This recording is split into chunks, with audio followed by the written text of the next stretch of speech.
Welcome to the 11th lecture of the course on sociological perspectives on modernity. Before dwelling upon the structuralist interpretation of the critical modernist paradigm in sociology, it is important to revise, to recapitulate whatever we have discussed in the context of the classic statements about critical modernist paradigm in sociology, namely Marx on modernity and Weber on modernity. Okay? Very quickly in this lecture, we will try to cover, we will try to recapitulate the classic statements about sociological modernism. Let us first start with Marx on modernity, but Marx's views about modernity that we have already discussed, it requires certain methodological warnings. Okay? I mean, when we discuss Marx on modernity cannot be isolated from Marx's method itself, Marx's theoretical positions themselves. Okay? Marx's method includes materialist conception of history that we have already discussed, that matter is prior to the formation of idea. How Marx said in a preface to a contribution to a critique of political economy, that it is not the consciousness of men that determines their being, but on the contrary their social existence that determines their consciousness. Okay? I mean, then the principles of dialectic, I mean the interpenetration of the opposites, quantitative changes lead to qualitative changes, and the law of negation, okay? And the theory of ideology. When I say theory of ideology, Marx has to be evaluated not simply as Marx as an ideologue of the Communist Party, but also Marx as a theoretician. Okay? And theory of knowledge, theory of science, okay? Because science is one of the markers of modernity in the context of the Enlightenment, in the context of the Industrial Revolution and so on. Okay? Let us first, then we are going to discuss these four parameters. One is materialist conception of history, dialectic, theory of ideology, and theory of science or knowledge. Okay? Okay. I mean, we have already discussed these things in part, but now we'll try to recapitulate, okay, the views on modernity by both Marx and Weber. Let us first start with Marx's materialist conception of history, or popularly known as historical materialism. Marx's historical materialism, I mean, can be figured out through his work on a preface to a critique, a contribution to a critique of political economy of 1859. For example, Nikos Poulantzas has provided a threefold classification of the concepts of the concepts specific to historical materialism. Okay?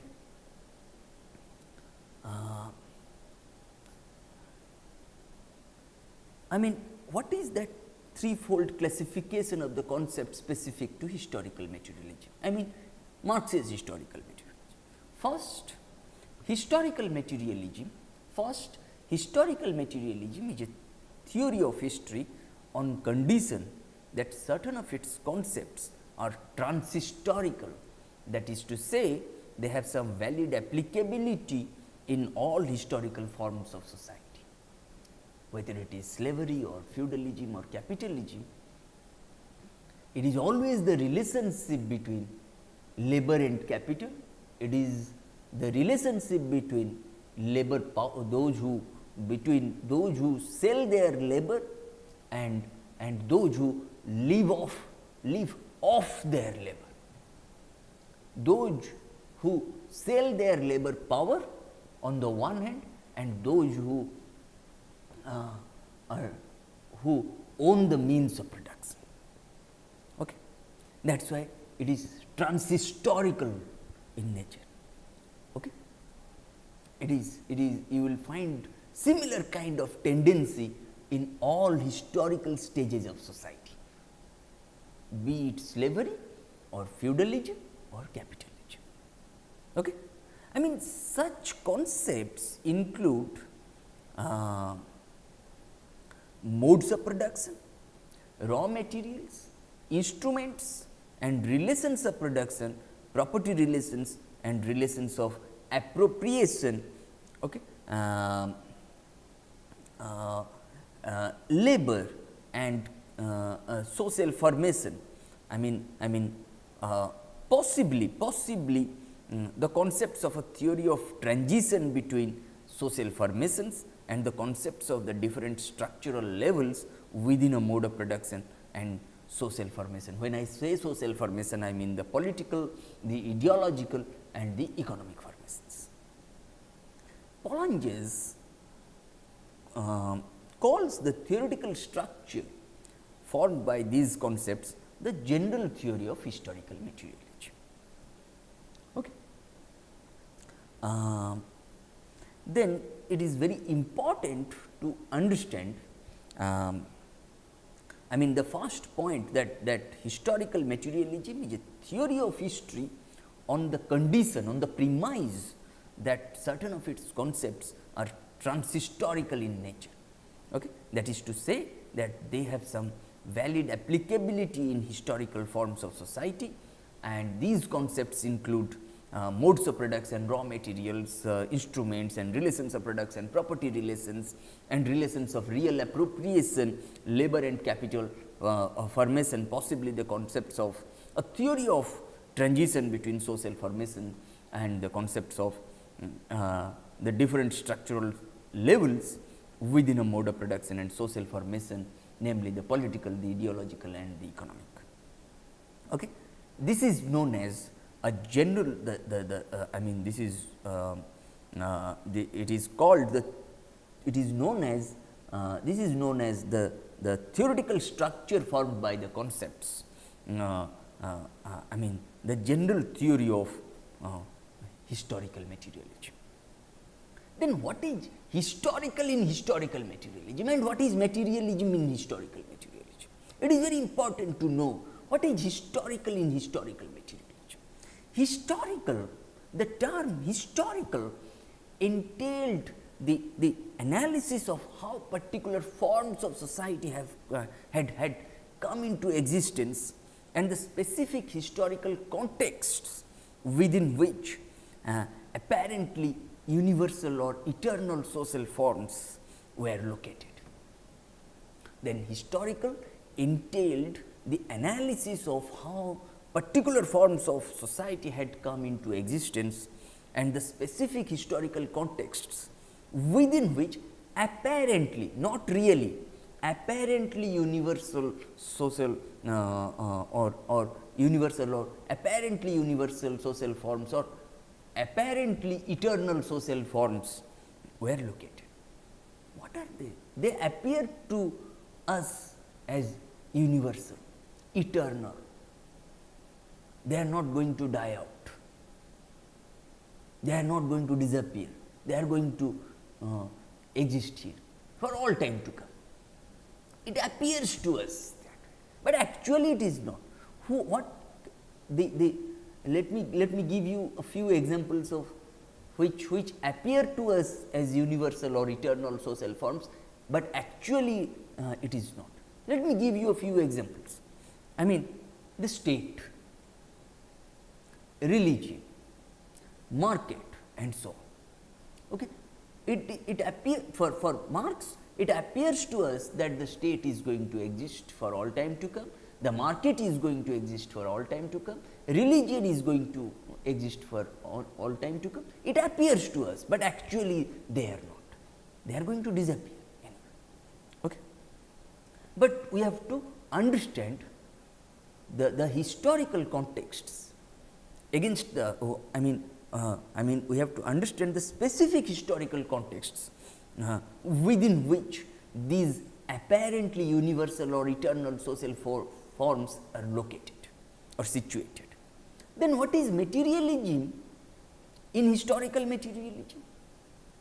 No, materialism denoted the rejection of Hegelian idealism and the primacy of socio-economic processes and relations.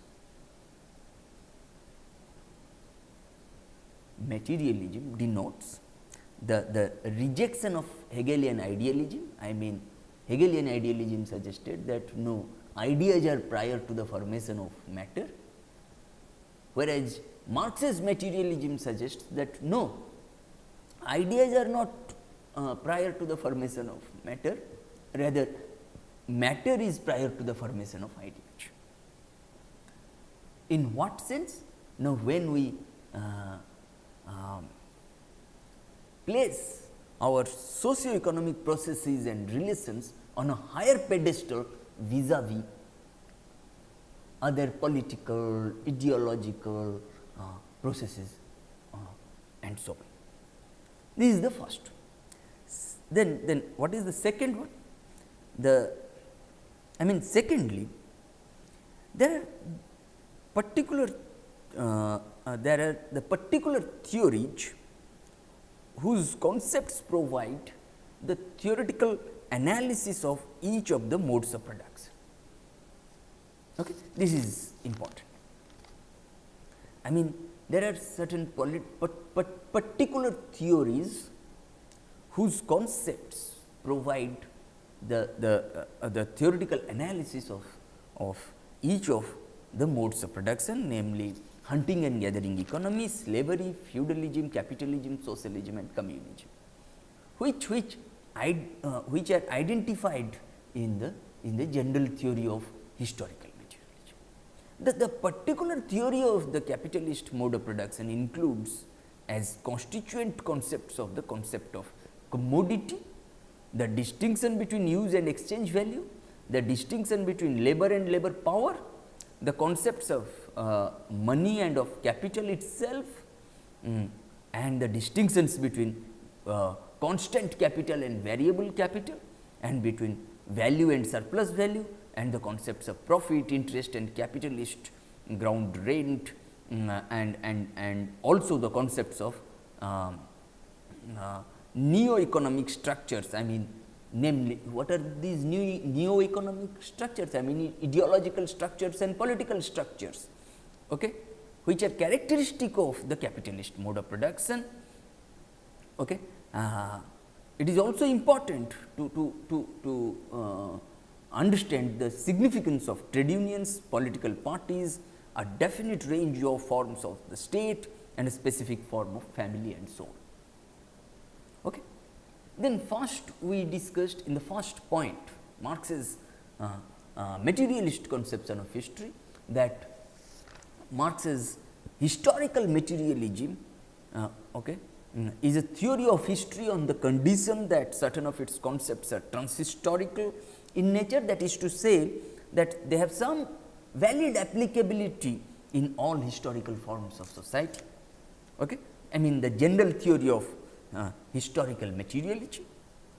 Okay. Secondly, there are the particular theories whose concepts provide this theoretical analysis of each of the modes of production, namely hunting and gathering economy, slavery, feudalism, capitalism, socialism, and communism. which are identified in the general theory of historical materialism. And the particular theory of the capitalist mode of production includes different concepts. Commodity. What is a commodity? That has got exchange value. Okay? May not have use value, but it must have exchange value. Okay? That is why the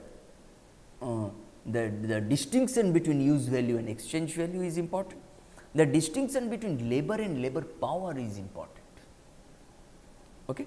The concepts of money and of capital, what is the difference between wealth and capital? Wealth is a stock, whereas capital is a flow. Okay? The distinctions between variable and constant capital. Okay? That is why we talked, we have already discussed how only labor is very important in Ricardian or and Marx's theory of value. Labor is very important because land is considered constant capital or fixed capital. Labor is a variable capital. Capital itself is generated through labor, and entrepreneur is one more labor. Okay? Then the distinction between value and surplus value, surplus labor. Okay? I mean, if 1 unit of labor earns 100 rupees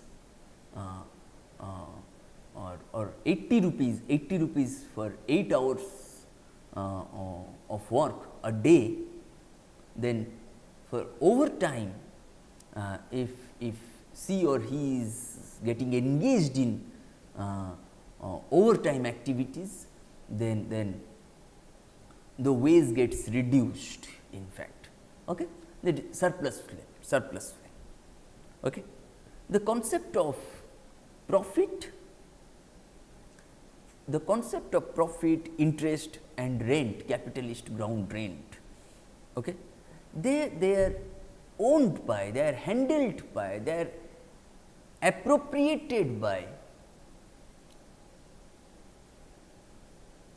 a very few individuals in the society, a few groups in the society, leaving the large masses, large population, huge population with penury, impoverishment. Okay. Okay. These are, and also the concepts of new economic structures. I mean, political, ideological, and so on. Okay. They are very much characteristics of capitalist mode of production. Okay. And it is also, in this context, it is very important to understand the significance of trade unions, civil society, political parties, and so on, and also the state, the nature of the state, the specific form of family, and so on. Okay. And thirdly, there are what Bollanges calls regional theories. Okay. I mean, what are these regional theories? Okay. I mean that's why Marx also talked about ascetic mode of production. Okay. It is very important to understand that the kind of mode of production that we witnessed today we witness in Europe or North American continent, we do not tend to see that kind of mode of production in India or Latin America or Africa. Okay. It requires, we must ensure to develop certain regional theories which are of particular structural levels or regions within each mode of production.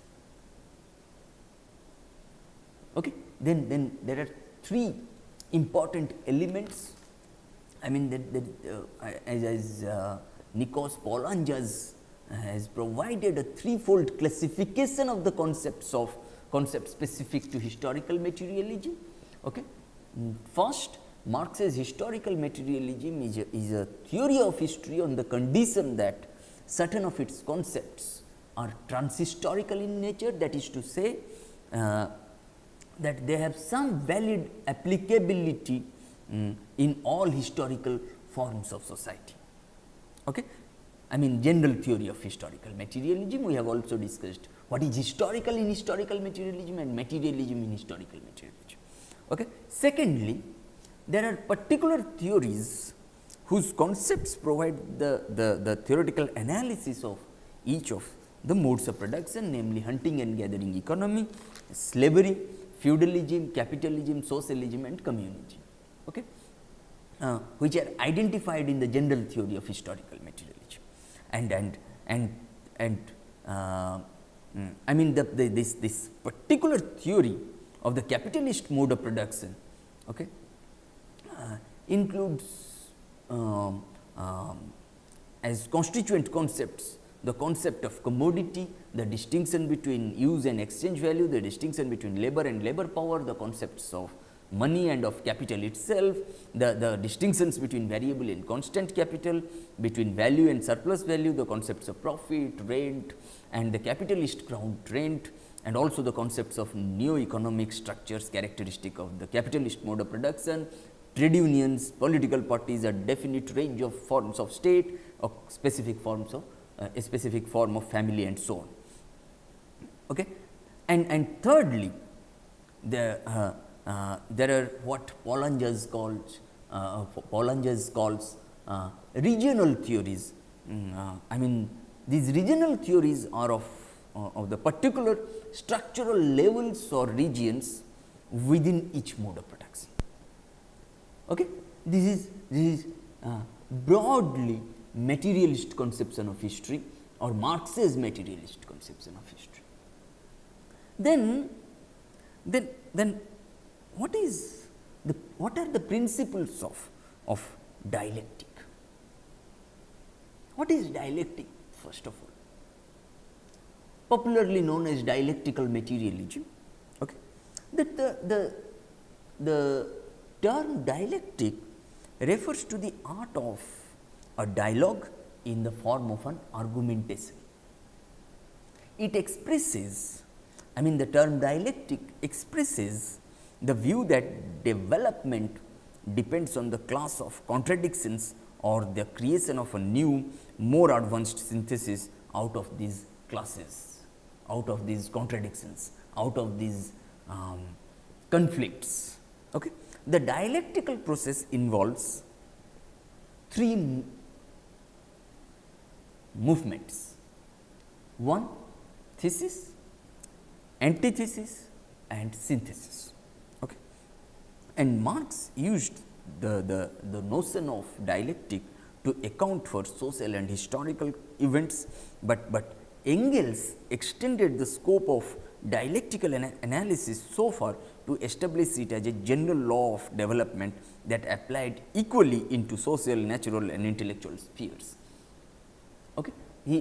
I mean particularly Engels was very much influenced by the works of Charles Darwin, the biologist. Okay? That is why it is very important to understand how Engels was deeply engrossed in the dialectics of nature. Okay? I mean Engels in fact believed that the real world, whether of society or of nature, developed according to dialectical sequences of contradictions and syntheses, and that the dialectical logic was the means by which one could comprehend this development. How did Marx and Weber come to this point? I mean, drawing lessons from Hegel's dialectic and Feuerbach's materialism, both Marx and Engels have propounded the principles of dialectical and historical materialism. I mean, the principles of dialectic and materialist conception of history. When Engels was deeply engrossed in the dialectic of nature, okay, Marx found out their social applicability in the course of the development of human society. Okay. The principles of dialectical materialism in short are the interpenetration of the opposites or unity and struggle of opposites, Secondly, quantitative changes lead to qualitative changes and vice versa. I mean, quantitative changes lead to qualitative changes and qualitative changes also lead to quantitative changes. And the principle of I mean the law of the theory of negation of negation. Okay. I mean, if you look at this, okay, if you look at this, the principles of dialectic for Marx, human history is a part of history of nature. It is basically a movement of nature developing towards man, towards human beings. Marx always spoke about the unity of science. I mean, man of science, man of nature, and so on. Okay. According to Marx, science will in time incorporate into itself the science of man, just as science of man will incorporate into itself the science of nature. I mean, at the end of there will be one science. I mean the social reality of nature and natural science of human beings are identical terms. I mean, then how to understand nature? Okay. I mean, for Marx, human beings are the immediate objects of natural sciences and nature is the immediate object of science of human beings, human species. Okay. How to arrive at that? How did he arrive at that? I mean, for him, for Marx, sense perceptions are the basis of all sciences. Sensuousness of man is human sensuousness, and sensuousness is looked at only by looking at others. I mean, suppose man A looks at man B also looks at man A. I mean, woman A looks at woman B looks at woman A. Okay. I mean, sensuousness, okay, is looked at only by looking at others. Okay.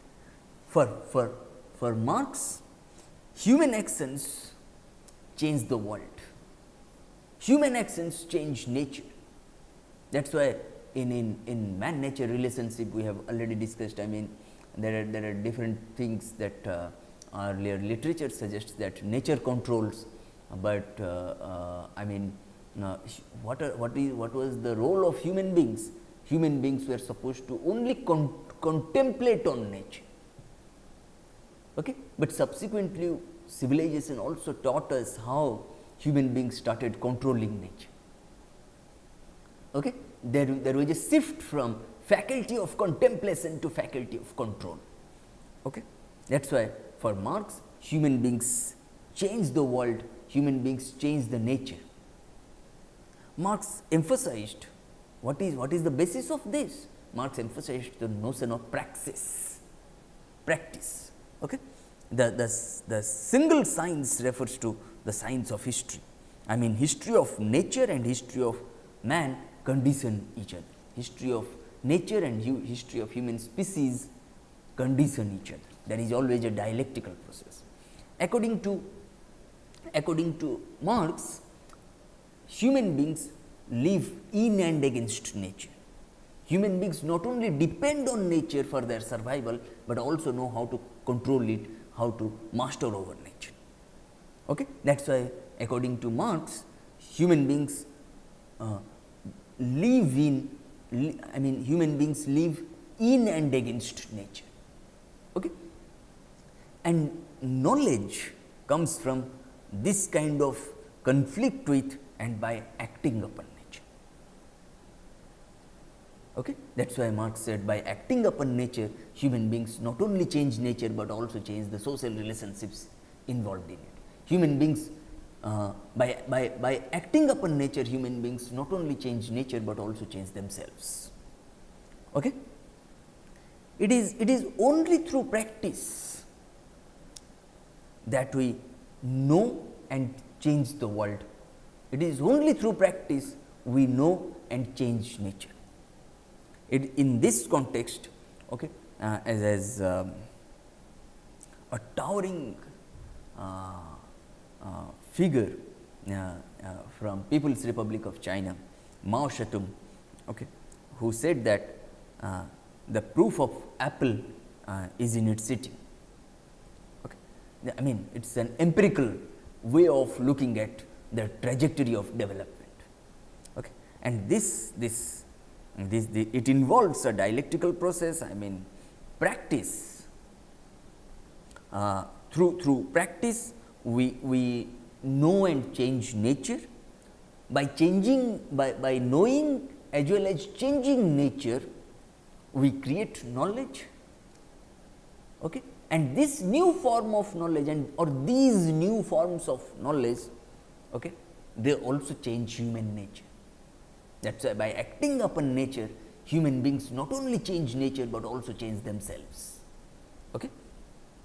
According to Mao Zedong, multiplicity of contradictions are hierarchical in a social formation. Some principal contradictions subordinate several other contradictions. Okay. Suppose for Marx, okay, nature does not build machines. Machines are the products of human activity.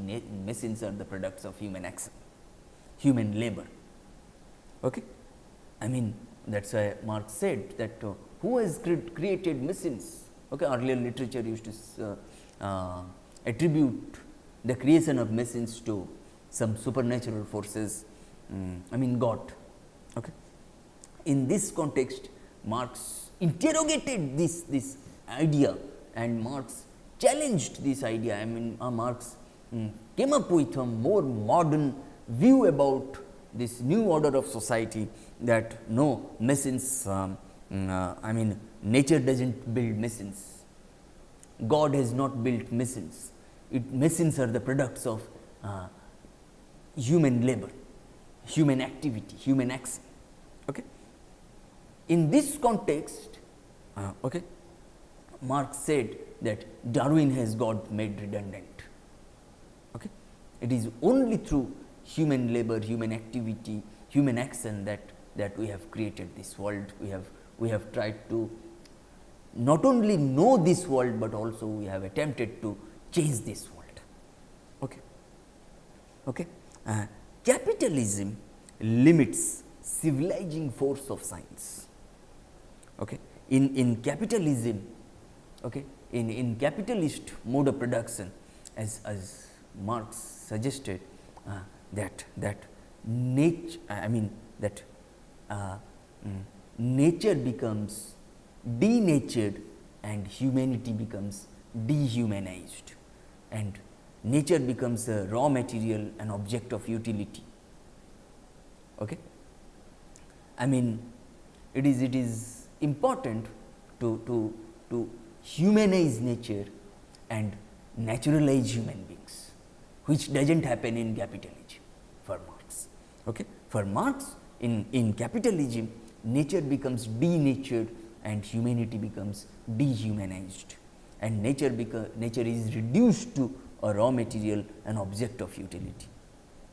Okay. Understanding life at a molecular level will be reductionist. Okay. Understanding life at a genetic level will be reductionist. Okay. If this is so, then ideologically,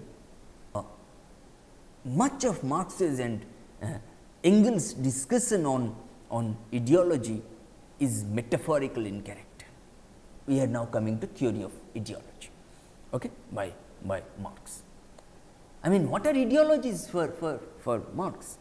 Ideologies are fantasies, illusions, myths, reflections, inverted images, echoes of material life, and so on.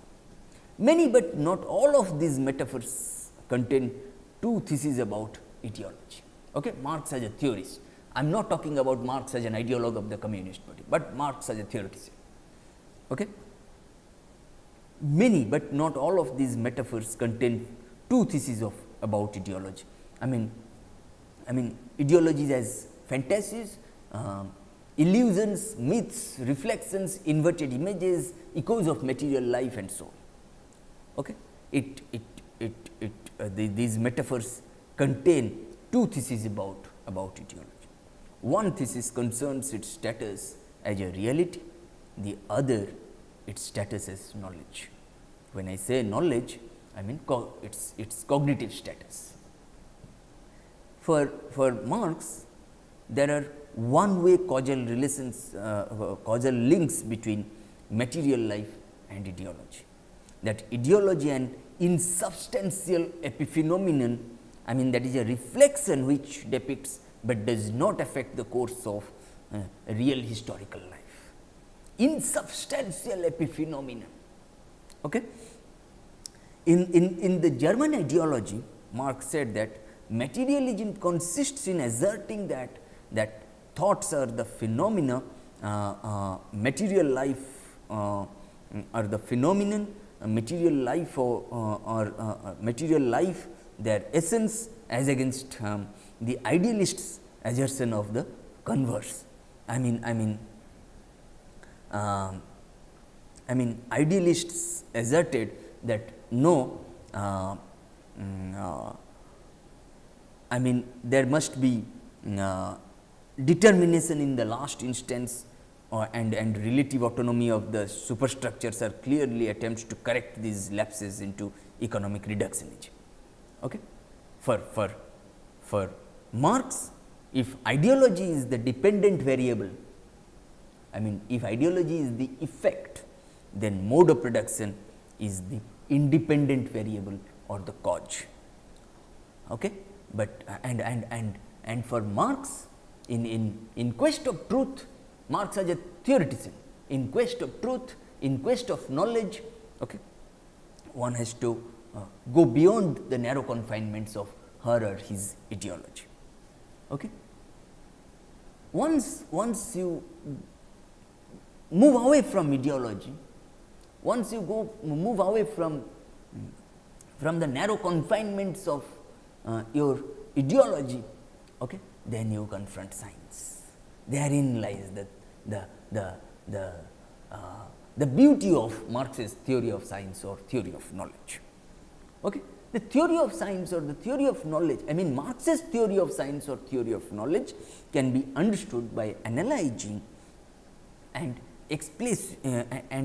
explaining two of Marx's texts on scientific methodology. What are those two? Okay? The first one, the German ideology, and the second one, the methods of political economy. Okay? From these two texts, the German ideology on the one hand and the methods of political economy on the other, 6 theses follow. Okay? Okay. This is very important.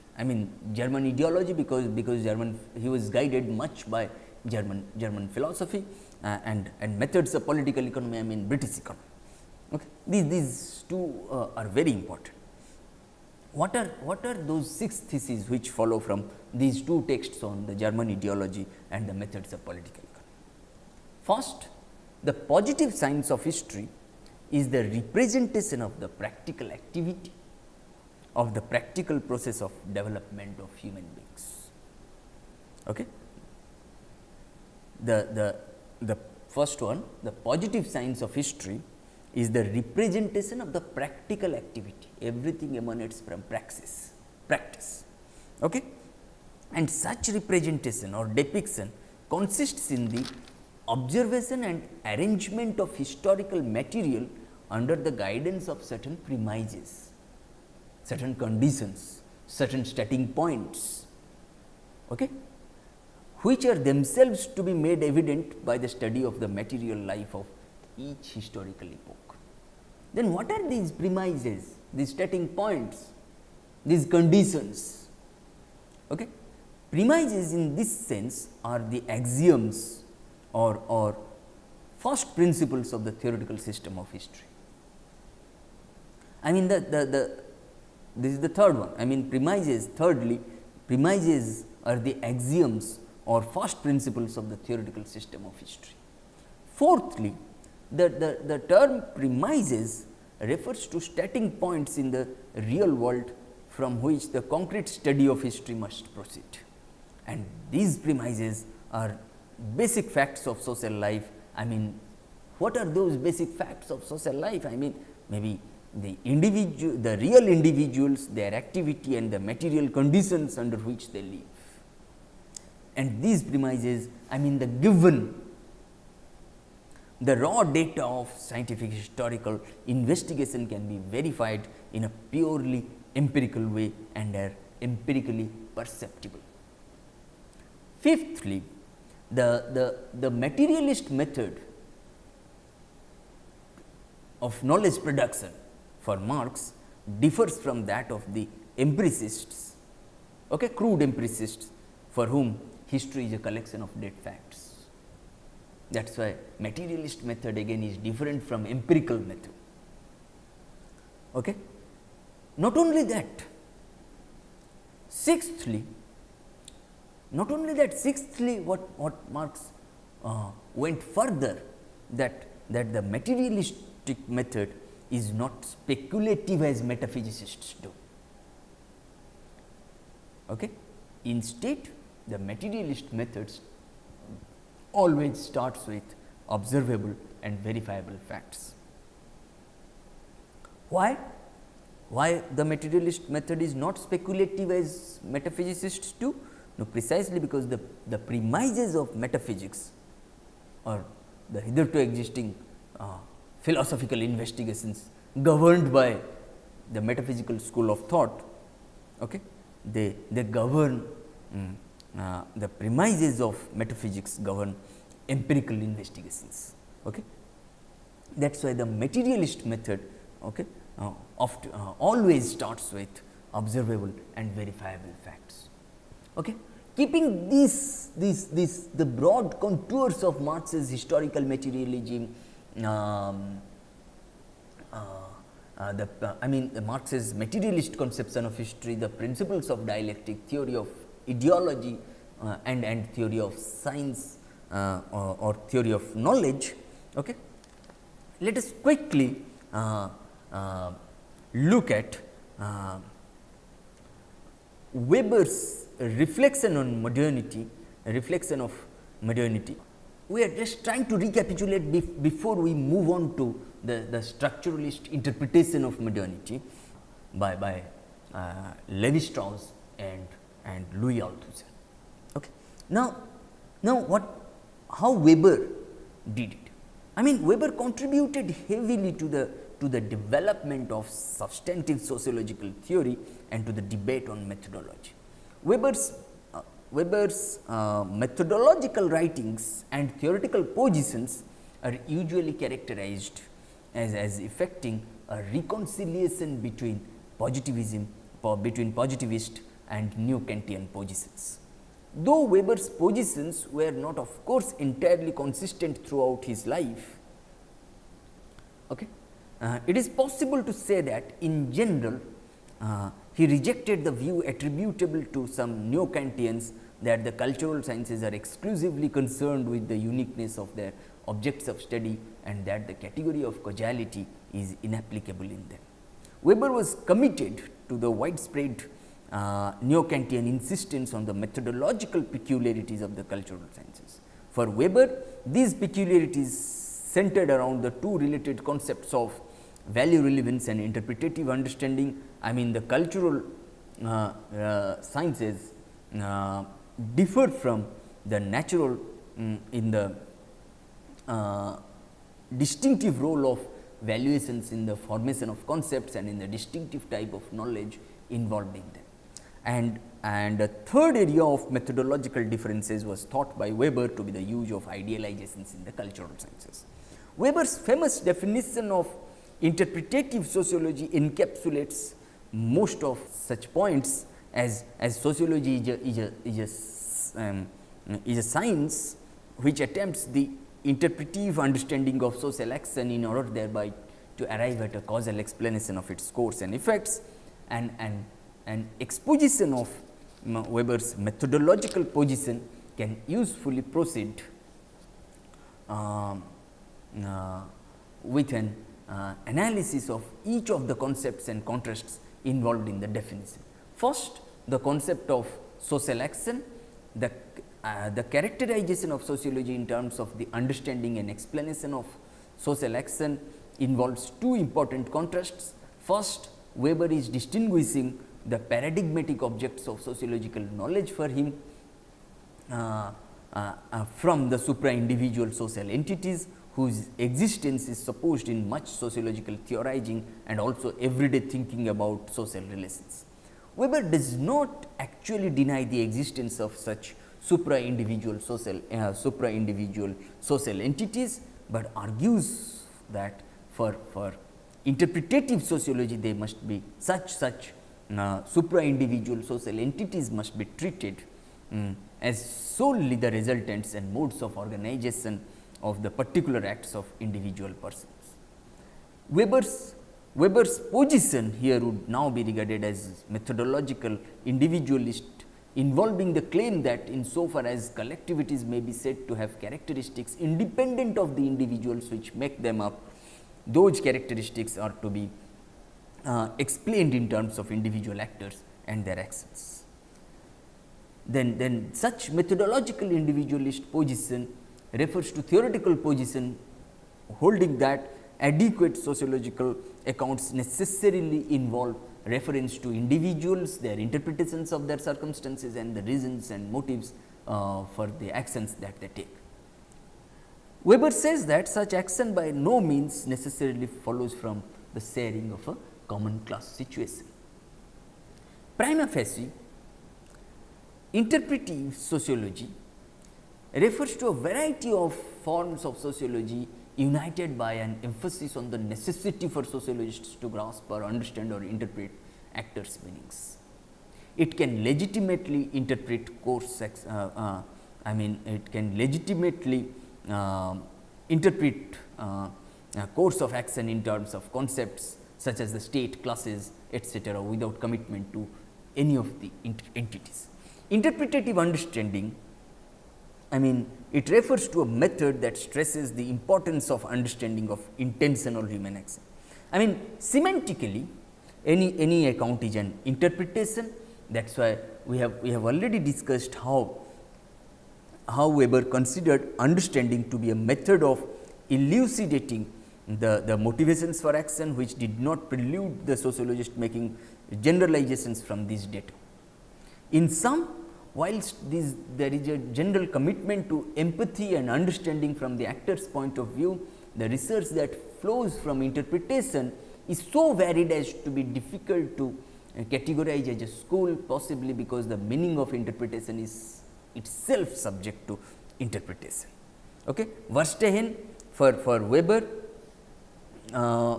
is not a method at all, but an objective or an achievement or a goal. It is a distinctive type of knowledge which may be achieved by a variety of methods or no method at all. For Weber, the concept of Verstehen or understanding refers primarily to the spontaneous and immediate recognition of acts and their meanings in everyday life. Okay? And we have also discussed how interpretative understanding of social action has two parts. Interpretation at the of the textual and linguistic meaning of a cultural product on the one hand, and value interpretation. When I say value, be it social value, aesthetic value or cognitive value. Values for a sociologist are always objects of study. Okay? Interpretative understanding may be direct understanding or observational understanding, and indirect understanding or explanatory understanding. Okay? We have also discussed a rule governed shared culture, which is based on relevance, acceptability and elegance. Okay? We have discussed how explanation, when we talk about indirect or explanatory understanding, how explanation must be adequate at the level of meaning as well as at the level of statistical generalizations. Adequacy is based on generalizations and generalizations are based on experience. Okay? And the central dimensions of Weber's analysis are that economic, religious and power relations are crucial sociological explanations, on the basis of which Weber made three types of economic phenomena. I mean economic phenomena, economically relevant phenomena and economically conditioned phenomena. Economic phenomena, when Weber referred to, I mean institutions deliberately created and used for economic ends, I mean market. Economically relevant phenomena, I mean legal and religious phenomena, which are not primarily economic, but have consequences which are economic in nature in certain circumstances.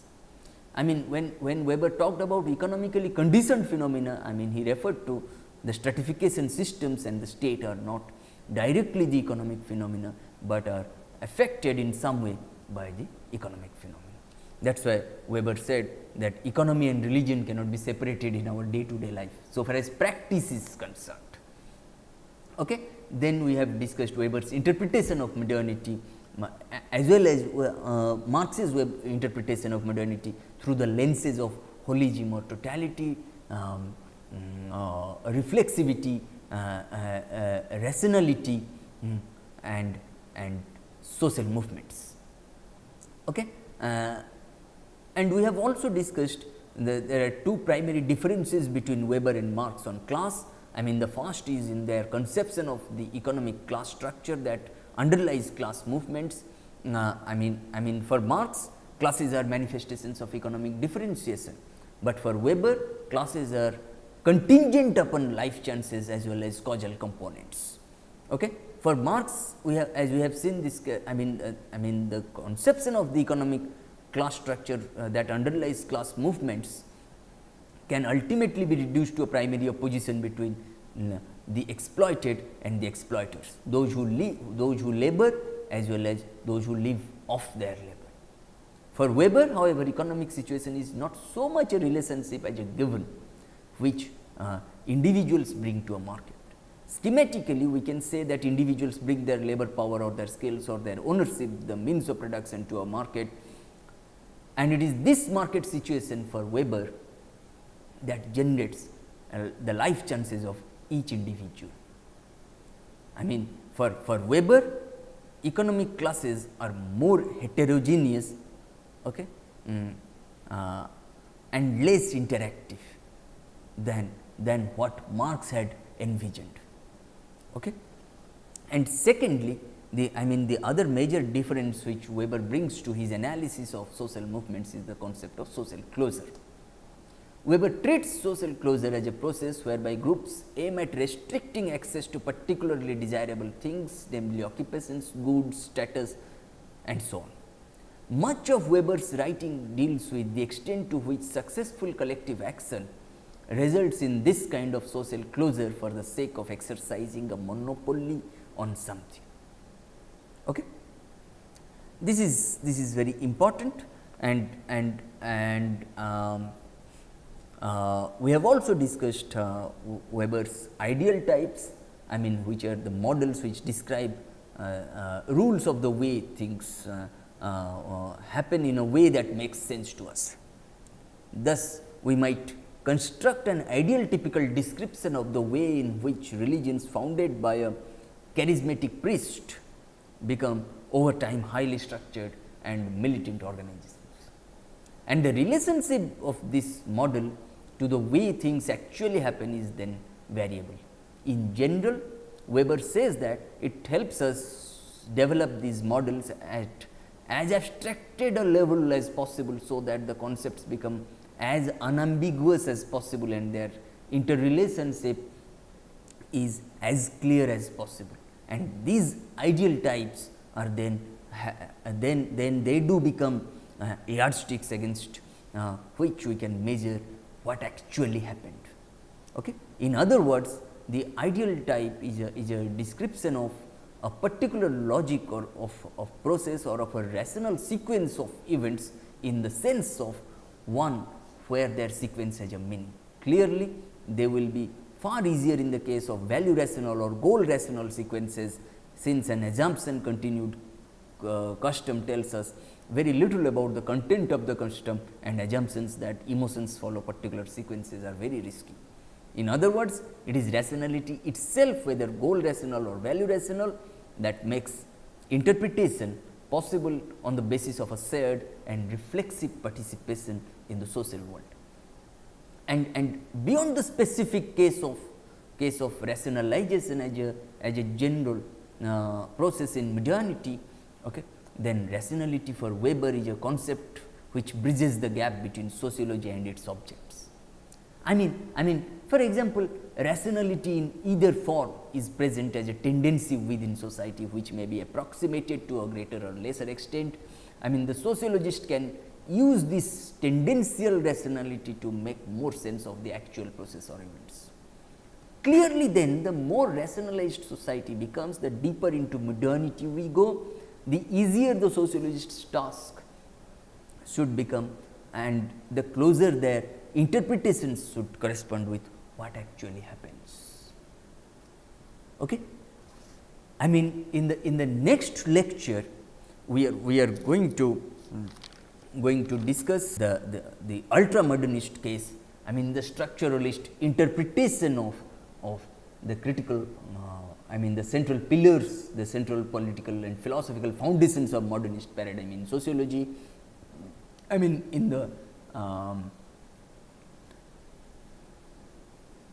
in the works of Levi-Strauss and Louis Althusser, what we will do, I mean, we will simultaneously discuss Levi-Strauss and Althusser.